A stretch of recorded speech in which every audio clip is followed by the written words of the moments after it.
Okay, let's start with variables. The variable functions as a temporary storage location for data that can be modified during runtime. By utilizing a variable, users can easily retrieve and modify stored information to meet their requirements. But what are the do's and don'ts of variables? So, when declaring variable names, certain regulations must be observed. Initially, it is essential to ensure that the variable name does not match any reserved keywords. Secondly, variable names should begin with a letter or an underscore and may include letters, both uppercase and lowercase, digits, and other symbols.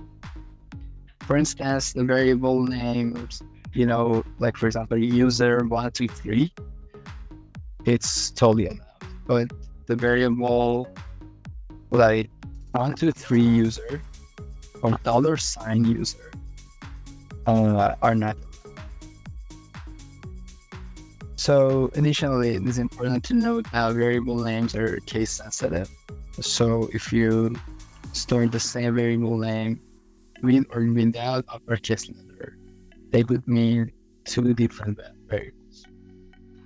Solidity has a unique syntax for declaring variables, which requires the user to specify the data type first, followed by the access modifier, and finally the variable.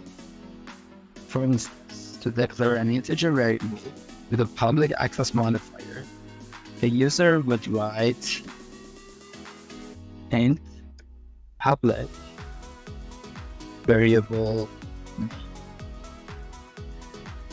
This indicates that variable var name is of an integer type and can be accessed out. Now let's explore the different types of variables in Solidity. Solidity introduces a unique concept called state variables, which are stored permanently in the contract storage. And it's crucial to note that state variables should always be declared outside of the function's scope, as each function has its own variables. Let's take a look at this example here.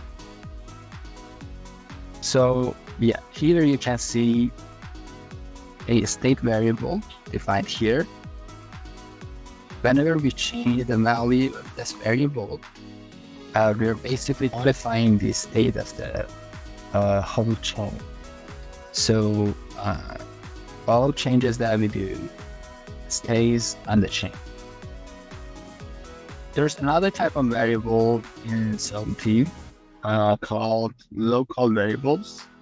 They're used to store temporary values that are only accessible within a specific function and exist only as long as the function is executed. You could simply write, like, for example,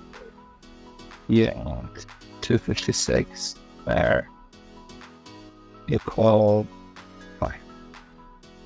This would be a local variable, and it will last just while we are executing this function.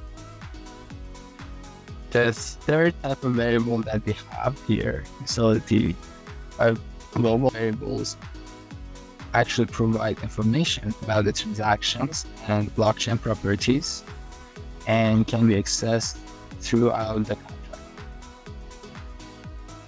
Some examples of global variables include block hash, block.coinbase, block.difficulty, block.gas limit, block.number, .timestamp, or message.data, .sender, .sig, .value, and so many other global values. You can see one of them here. Like, for example, message the sender here tells us who's the sender of this contract, who's been deploying it.